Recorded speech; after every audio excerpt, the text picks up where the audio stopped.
ClancyPasta presents The Stars in Your Eyes, written by Ame-Kumo.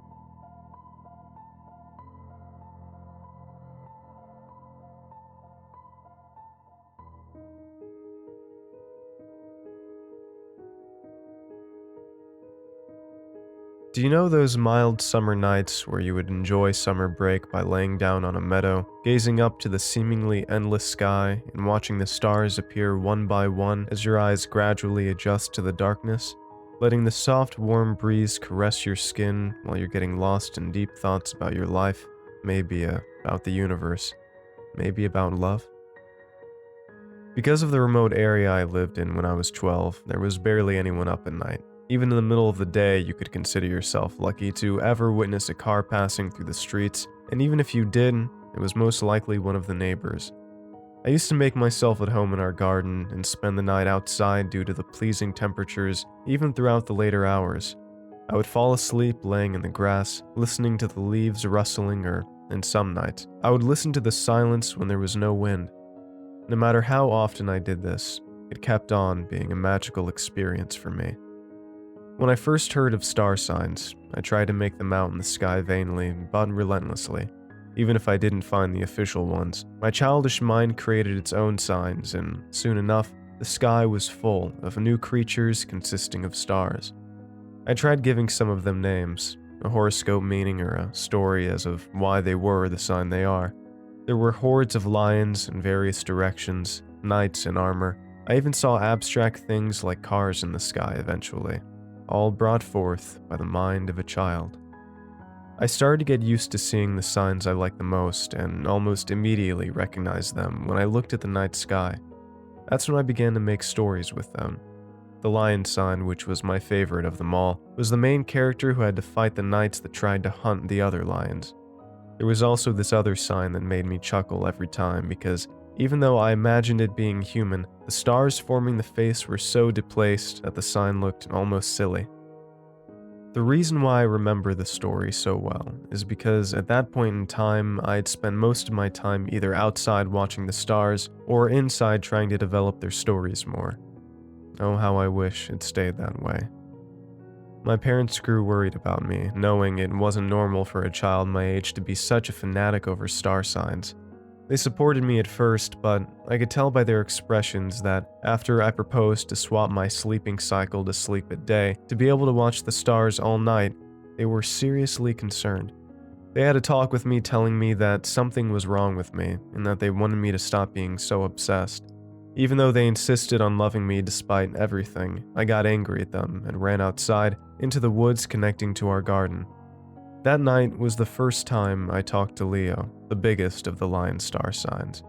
I was so angry at my parents. How could they forbid the one thing I loved most? While I defiantly sat in the woods, I used my imagination to make Leo talk away my frustration. Of course, he agreed to everything I said, as I was the one giving him a voice.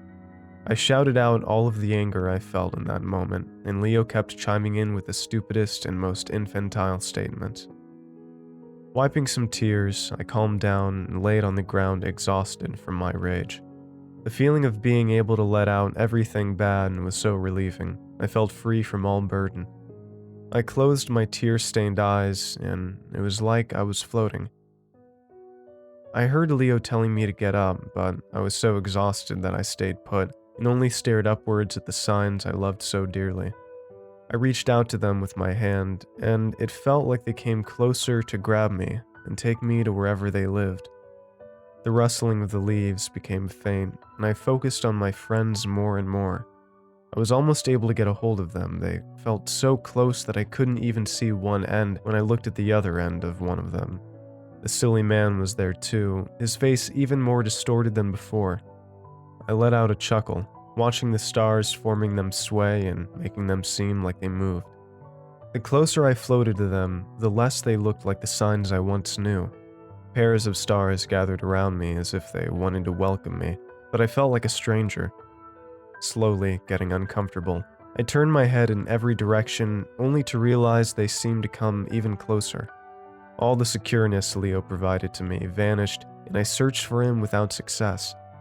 He had seemed to have dissolved into individual stars just like the other star signs.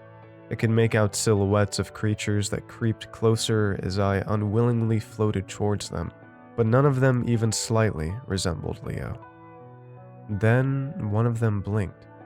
For the tiniest part of a second, 2 stars went black and enlightened again.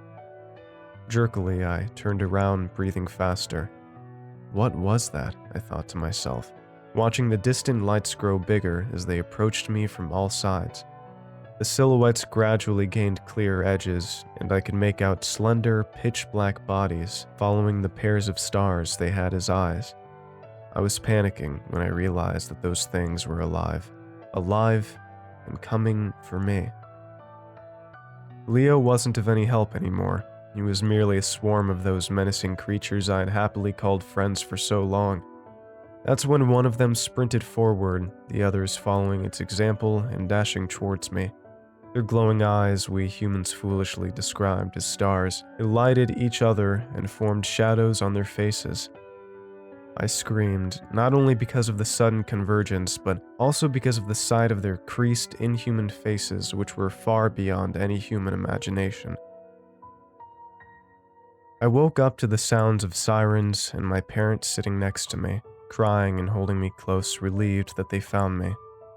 I was taken to a hospital and they checked me over, but I was free from any physical injury.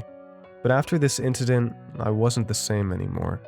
I didn't talk until after a year of intense therapy, reliving this experience every time someone mentioned it. I never told anyone what I really saw because I was so scared. Since then, I've been trying to forget about everything, and now that I'm an adult, I understood that it might just have been my childish mind fueled by anger and betrayal that showed me those unspeakable things. It's not uncommon for a child to have a vivid imagination.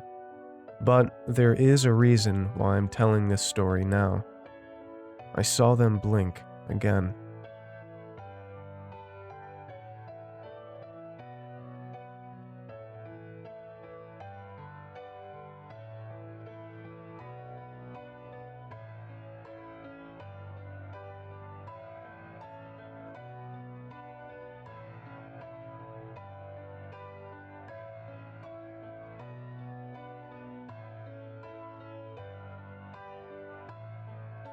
Thanks for watching, and I hope you enjoyed today's video.